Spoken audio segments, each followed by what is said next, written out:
Now we will talk about the strong nuclear force. Nuclear force जो है सबसे strong होता है, स्ट्रांग न्यूक्लियर फोर्स। तो पहली बात उसकी डेफिनेशन की बात करेंगे। The strong attractive force which binds together the protons and neutrons in a nucleus is called strong nuclear force. So in your previous classes, आपके प्रीवियस क्लासेस में आप लोगों ने देखा होगा, आपने ये भी सीखा होगा कि कोई भी एटम जो होता है, atom is made up of nucleus. ये आपने सीखा होगा। Just I am putting the today's date. Today is 11th June 2021। Atom किससे बना है? तो एटम का अपना एक न्यूक्लियस होता है, उसमें न्यूट्रॉन होते हैं, प्रोटॉन होते हैं, और इलेक्ट्रॉन जो है वो ऑर्बिट में घूमते रहते हैं। पहली ऑर्बिट में 2 इलेक्ट्रॉन होते हैं, दूसरी ऑर्बिट में कितने होते हैं भाई, किसी को याद है? 8 होते हैं। Very good. दूसरी में 8 होते हैं, 1 2 3 4 5 6 7 और 8। तो ऐसा कुछ एटम का स्ट्रक्चर होता है। तो ये कुल मिला के 10 इलेक्ट्रॉन आपको दिख रहे हैं orbiting outside the nucleus. How many electrons are there? There are how many electrons? 18। 8 + 2। अभी जो मैंने एटम ड्रॉ किया है इसमें 8 + 2 यानी 10 इलेक्ट्रॉन्स है। ठीक है। तो भैया अगर ऑर्बिट में 10 इलेक्ट्रॉन्स है तो न्यूक्लियस में प्रोटॉन्स भी कितने होंगे? सर 10 होंगे। 10 प्रोटॉन्स होंगे। 10 इलेक्ट्रॉन्स ऑर्बिट में घूम रहे हैं तो 10 प्रोटॉन्स न्यूक्लियस में होंगे। और न्यूट्रॉन कुछ भी हो सकते हैं। अभी के लिए हम एज्यूम कर लेते हैं कि न्यूट्रॉन भी 10 ही है, ऐसा एज्यूम कर लेते हैं। Let assume that 10 neutrons are there. आपको पता है इलेक्ट्रॉन का चार्ज क्या होता है भाई? नेगेटिव होता है कि नहीं? Yes sir. प्रोटॉन्स का चार्ज क्या होता है? पॉजिटिव होता है। और न्यूट्रॉन क्या होता है? न्यूट्रल होते हैं। चार्जलेस होते हैं। अब आपको ये पता है कि 2 पॉजिटिव चार्ज जो होते हैं वो आपस में क्या करते हैं? रिपेल करते हैं। 2 नेगेटिव चार्ज भी आपस में क्या करते हैं भैया? एक दूसरे को रिपेल करते हैं। लेकिन अगर पॉजिटिव एंड नेगेटिव चार्ज है तो आपस में क्या करते हैं? एक दूसरे को अट्रैक्ट करते हैं। ये हमने सीखा हुआ है। तो now if there are 10 protons in the nucleus, how come it be stable? अगर ये 10 प्रोटॉन न्यूक्लियस में है तो उसके स्टेबिलिटी का सवाल आ जाएगा। क्यों स्टेबिलिटी का सवाल आ जाएगा? क्योंकि ये 10 प्रोटॉन आपस में एक दूसरे को क्या करने वाले हैं? Because they are positively charge. क्या होना चाहिए? As they are positively charge तो क्या होना चाहिए? प्रोटॉन आपस में रिपेल होने चाहिए। लेकिन वो रिपेल होते नहीं है। They constitute the nucleus. वो न्यूक्लियस को बनाए रखते हैं। तो क्यों बनाए रखते हैं? Because in between them strong nucleus force is there. Strong nuclear force is there. उनके बीच में स्ट्रॉन्ग न्यूक्लियर फोर्स होता है जो ये रिपेल्सिव फोर्स को भी बैलेंस कर देता है। रिपेल्सिव फोर्स तो है ही है, नहीं है ऐसा नहीं है। रिपल्सिव फोर्स तो है, लेकिन इस रिपल्सिव फोर्स को स्ट्रॉन्ग न्यूक्लियर फोर्स जो होता है वो कर देता है ओवरकम। ओवरकम कर देता है मतलब क्या करता है कि उसके भी ज्यादा हो जाता है। तो इसकी वजह से ये 10 प्रोटॉन जो है वो आपस में मिलजुल के न्यूक्लियस में बने रहते हैं। तो आपको ये पता चल गया होगा कि स्ट्रॉन्ग न्यूक्लियर फोर्स तो इलेक्ट्रोमैग्नेटिक फोर्स, क्योंकि ये रिपल्सिव फोर्स क्या है, ये इलेक्ट्रोमैग्नेटिक फोर्स है। यहाँ पर जो हमने force repulsion, force of repulsion जो बताया है, ये क्या है, ये इलेक्ट्रोमैग्नेटिक फोर्स है। और इलेक्ट्रोमैग्नेटिक फोर्स ये यहां पर लग रहा है, रिपल्सिव फोर्स, और उस इलेक्ट्रोमैग्नेटिक फोर्स को भी ये ओवरकम करता है, मतलब उससे भी ज्यादा, ये उसका भी बाप है। इसका स्ट्रांगनेस इलेक्ट्रोमैग्नेटिक फोर्स के स्ट्रांगनेस से भी ज्यादा है। तो ये प्रोटॉन्स को बिखेरने नहीं देता है, जबकि पकड़ के रखता है। And hence it constitutes the nucleus.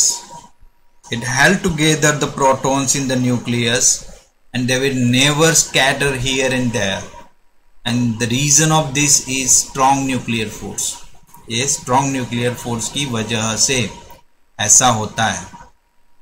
तो बहुत काम की चीज है, लेकिन ये काम की चीज है कि तो उसके साथ साथ उसकी लिमिटेशंस भी है, जिसके बारे में हम लोग पढ़ेंगे। तो ये स्ट्रॉन्ग न्यूक्लियस फोर्स होता है जो न्यूक्लियस में ही लगता है और कहीं नहीं, बाहर कहीं देखने को नहीं मिलेगा। This force can not be electrostatic force because positively charge protons strongly repel each other at such small separations of the order of 10⁻⁻15 metre. तो न्यूक्लियस के अंदर इन दोनों के बीच का सेपरेशन होता है 10⁻15 मीटर का, और इस सेपरेशन में ये लोग बहुत ज्यादा रिपेल करते हैं। Also the gravitational attraction between two protons being much weaker can not overcome the electrostatic repulsion. So a new attractive force must be acting between the molecules, between the nucleons, that is protons and neutrons. This is strong nuclear force is the strongest of the all fundamental forces, about 100 times stronger than the electromagnetic force. Electromagnetic force से भी 100 गुना ज्यादा strong है भाई, इतना ज्यादा strong है। तो ये तीसरा फोर्स है। हम 4 फोर्सेस की बातें करें, उनमें से तीसरा फोर्स है। इसकी कुछ इंपॉर्टेंट प्रॉपर्टीज बताएंगे। It is the strongest interaction known in the nature. अभी तक नेचर में सबसे स्ट्रॉन्गेस्ट यही है, और वो 10⁻38 टाइम्स स्ट्रॉन्गर है ग्रेविटेशनल फोर्स के। ग्रेविटेशनल फोर्स के 10⁻38 टाइम्स स्ट्रॉन्गर है। It is a very short range force, बहुत कम डिस्टेंस पे लागू होता है, दूर तक नहीं लागू होता है। It operates only over the size of the nucleus. Nucleus की साइज पे ही लागू होता है, उसके बाहर ये लागू नहीं होता है, उसके बाहर ये नहीं चल सकता। ठीक है, इसके बारे में हम 12th स्टैंडर्ड में और ज्यादा पढ़ने वाले हैं। It is basically an attractive force. ये जनरली अट्रैक्टिव फोर्स है, रिपल्सिव नहीं होता है। लेकिन ये रिपल्सिव तब बन जाता है जब न्यूक्लियंस का डिस्टेंस बहुत कम हो जाता है।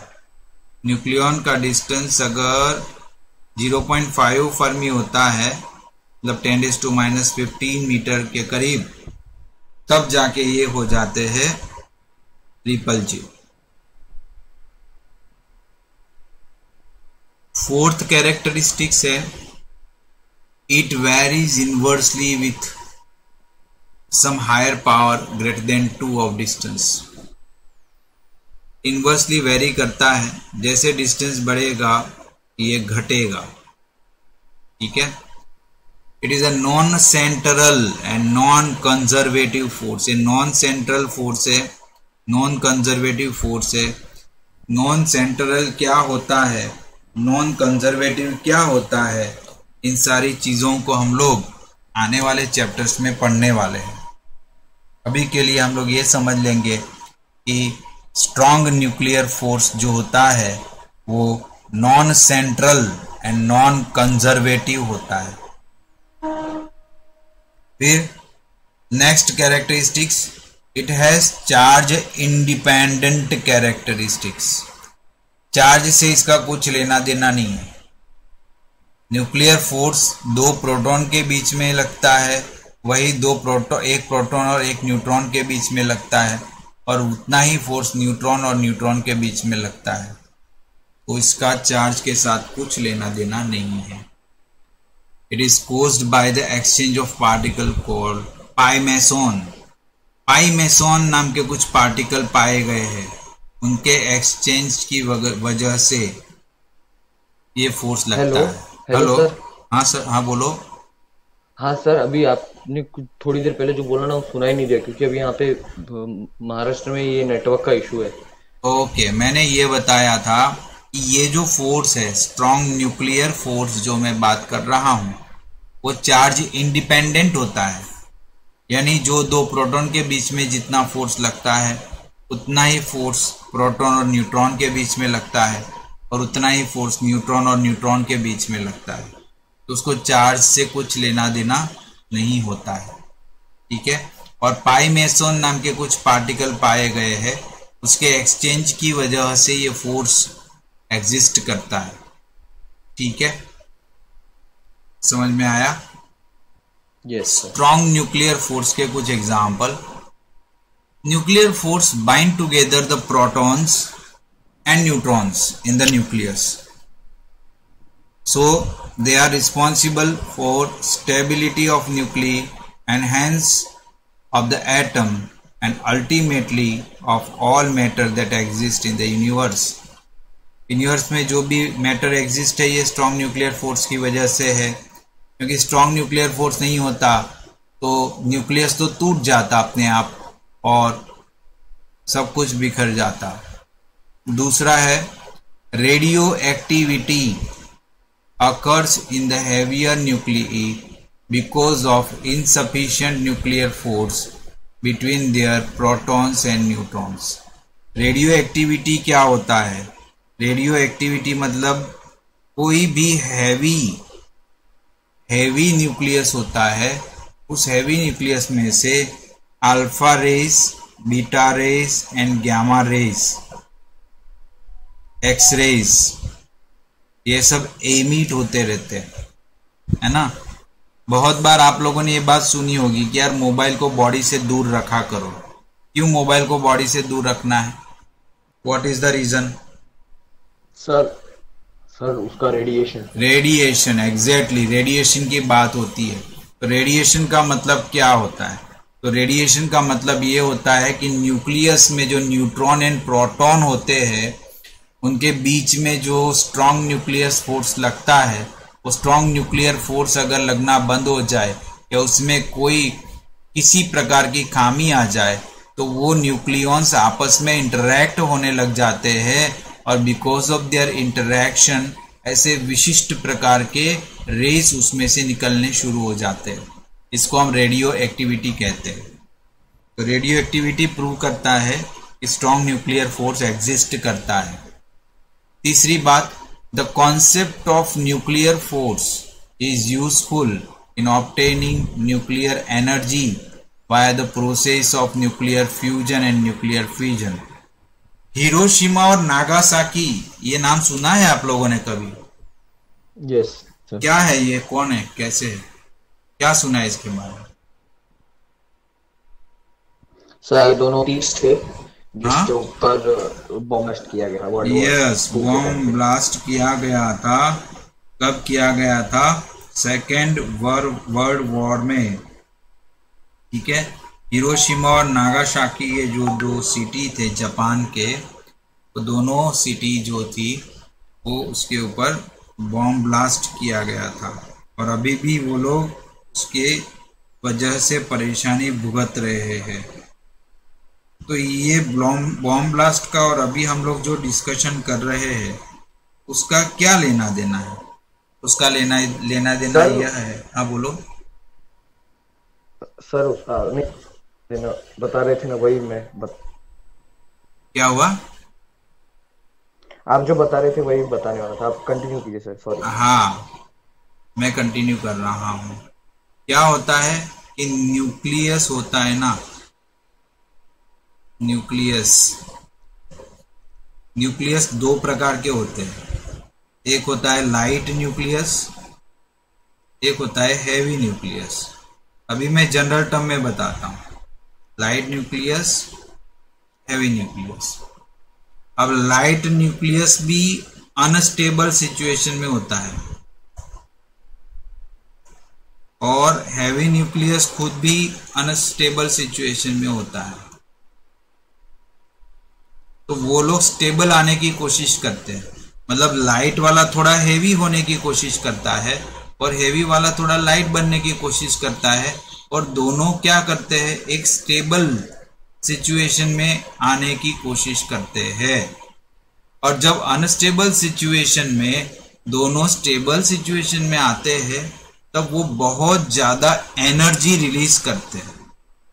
क्या रिलीज करते हैं? दे आर रिलीजिंग एनर्जी, बहुत ज्यादा एनर्जी रिलीज करते हैं। और ये चीज किस में होता है? एटम बॉम्ब, इसमें यही होता है।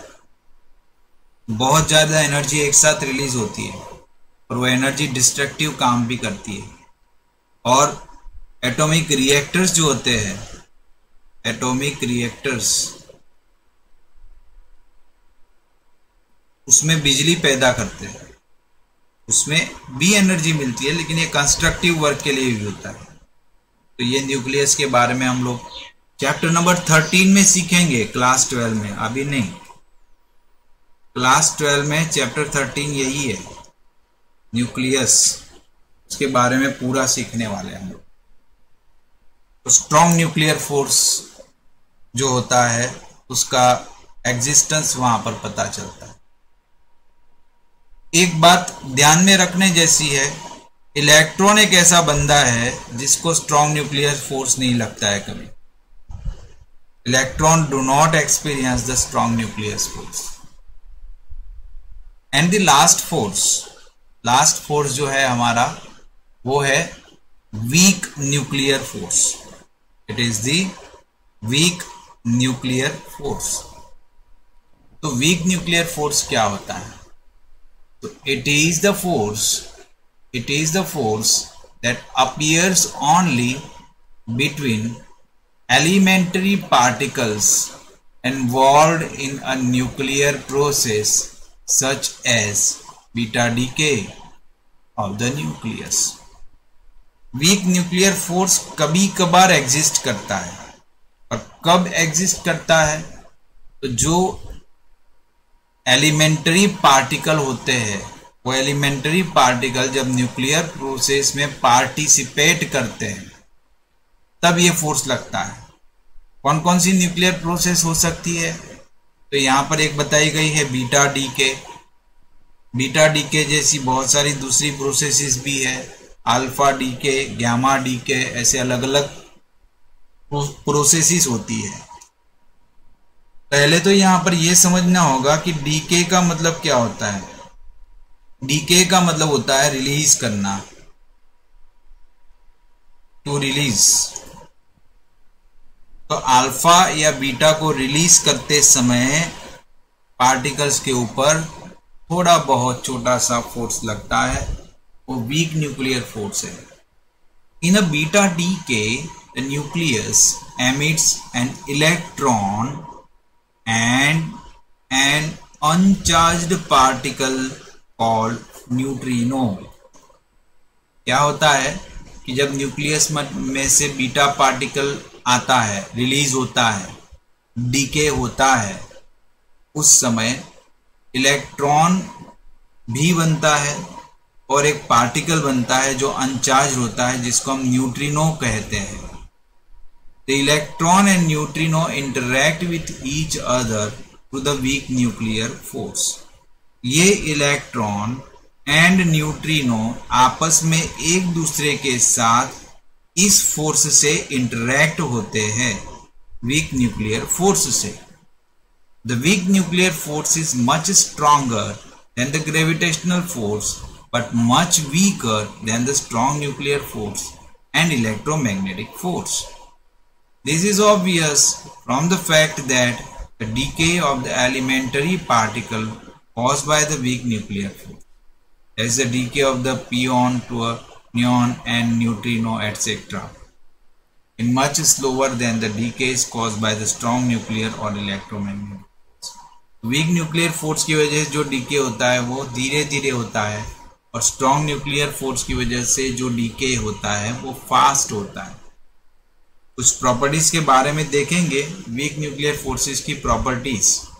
पहली प्रॉपर्टी है any process involving neutrino and anti neutrino is govern by week nuclear force. Week nuclear force ऐसी सारी प्रोसेसेस में आता है जिसमें न्यूट्रिनो एंड एंटी न्यूट्रिनो दोनों की बात आती है। न्यूट्रिनो एंटी न्यूट्रिनो दोनों जहां पर आता है उसमें वीक न्यूक्लियर फोर्स होता है। विनय का नेटवर्क थोड़ा डिस्टर्ब हो रहा है लगता है आज, है विनय? विनय मेरी आवाज सुनाई दे रही है आपको? Garrison, am I audible to you Garrison? Hello Garrison, am I audible to you? नहीं। मेरी आवाज सुनाई दे रही है आपको garrison?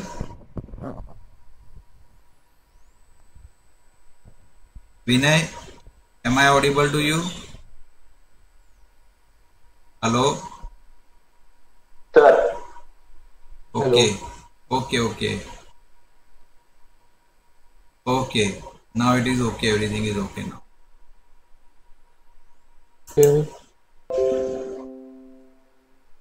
Hello sir.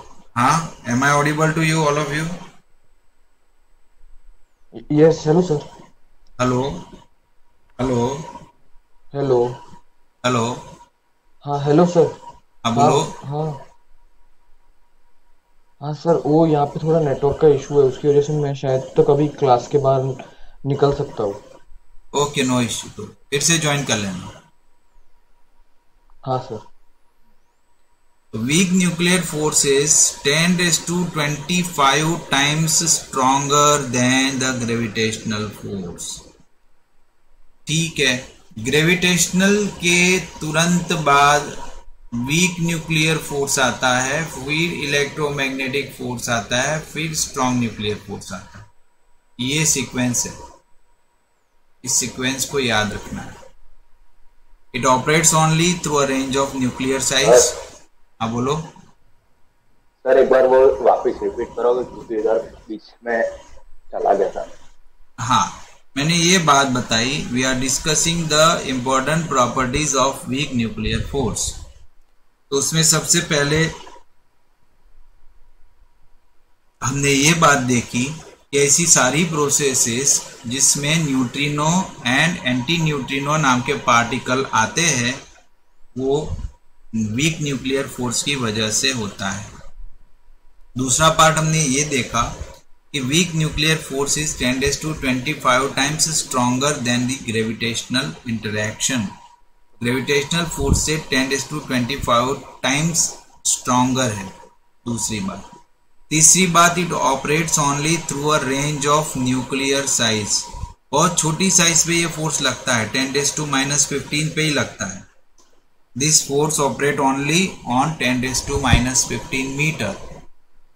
The messenger particle that transmit the weak force between elementary particles are the massive vector bosons.